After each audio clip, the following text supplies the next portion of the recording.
Good morning, students.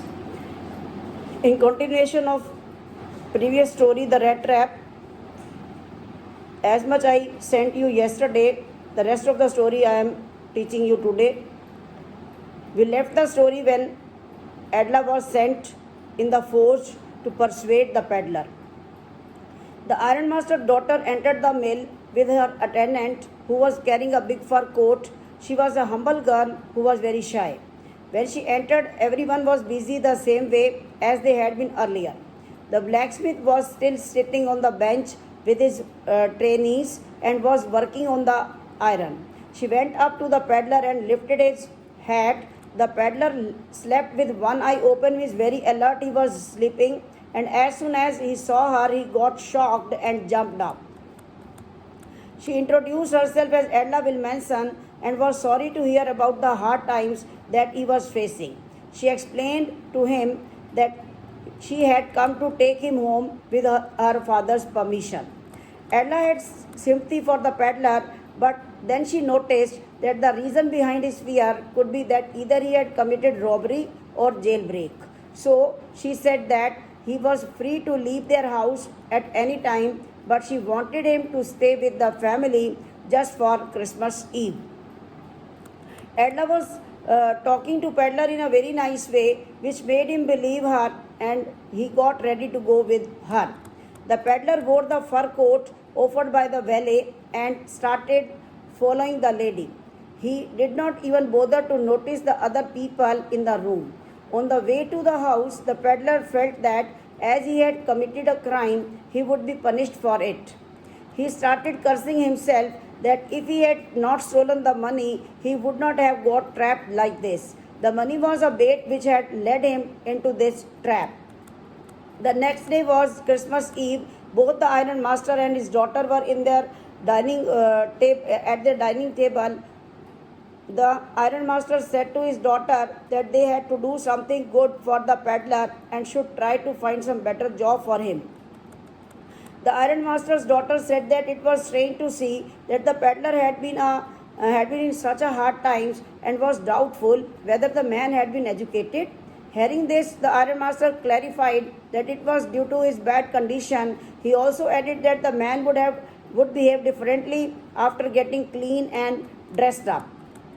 While both father and daughter were discussing about the peddler, he entered the room with the valet.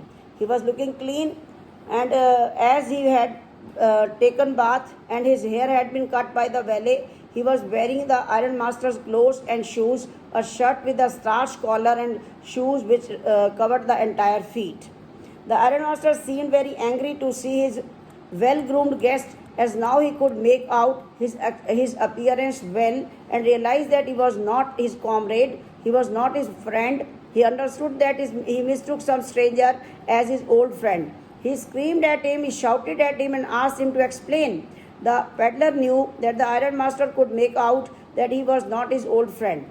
As he already knew this, he was ready for the consequences and felt that the luxurious treatment was about to end. The peddler tried to explain that he should not be blamed. He said that he was just begging for a stay in the forge. He also said that he had not harmed anyone and was ready to wear his rags again. To this, the ironmaster hesitated and said that the peddler had not been quite honest, and so he wanted to call the sheriff, the police official. The rat trap seller gets so enraged, so angry upon hearing about the police that he struck the table very hard with his fist. He said that this world is a rat trap and all the good things are a bait, just like the rings of this cheese and small pieces of pork are a bait for the rat which are offered to trap it. Not only this, he also pointed out to the iron master that he may today be imprisoned by the sheriff, but one day the iron master will also get trapped like this.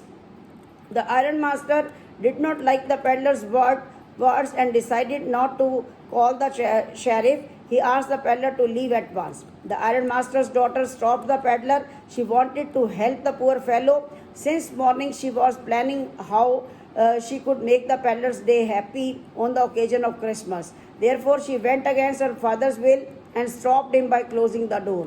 She tried to explain the difficulties faced by the peddler. She said that he did not have any house. He was turned out from wherever he went, and he always kept on running in order to safeguard himself from being arrested. She said that she wanted him to enjoy Christmas with peace as they had promised him. They should not send away a man on Christmas, the man whom they had promised happiness on the day. The ironmaster was not able to find an answer to go against his daughter. The only thing he could say to his daughter was that she was trying good at convincing others better than the priest at the church. But he also warned her that hopefully her decision would not bring any adverse effect on them. The girl took the peddler to the table and offered him food. She saw that her father had consented to her wish. The peddler did not say any word and started eating, though he was doubtful about her intentions and was wondering why she stopped him. The peddler went to sleep after having food. He did not cause harm to anyone and lay down on the sofa in the guest house. He was once woken up in the afternoon, but after having his lunch, he again went to sleep. It was like as if he had never got the chance to sleep so peacefully so as he had got at this place. In the evening, the family woke him up as they had to light up the Christmas tree. He stood there blinking as if he was getting hurt by the bright light of the candles. He again went to sleep. Finally, they called him again for the dinner of Christmas fish and porridge. After the dinner was over, the peddler thanked everyone present there. The ironmaster's daughter said that the clothes which were given to him were a Christmas gift from her father, so he could carry them with him. He even invited the peddler to be with her family for the next Christmas Eve and promised that nothing bad would happen to him. And the peddler did not have any answer for this and stared at the girl with wonder. Next day, with both ironmaster and his daughter went for the Christmas service early in the morning. They did not disturb their guest as he was asleep. Both ironmaster and his daughter had come to know that a rat trap seller had stolen money from the old crofter. They realized that he was the same man whom they had over as a guest. The ironmaster said that it was his daughter who insisted to give shelter to a thief and was wondering that how many silver spoons had been stolen by him. The ironmaster, on reaching home, inquired about the peddler from the valet. He also told him that he was a thief. To his surprise, the valet told him that the peddler, instead of taking something, had left a small Christmas gift for Miss Wilmanson. The ironmaster's daughter opened the gift. It was so roughly packed that she could easily guess what was inside the pack. Apart from a rat trap and 3 kroner notes, there was a letter. The peddler had thanked her who had taken care of him as if he was a real captain. In return, he gifted her a rat trap and also requested her to return the stolen money to the old man. He said that it was she who let him free from the rat trap by raising his status from that of a mere peddler to that of a captain. At last, he undersigned as Captain Von Stolly. Thank you.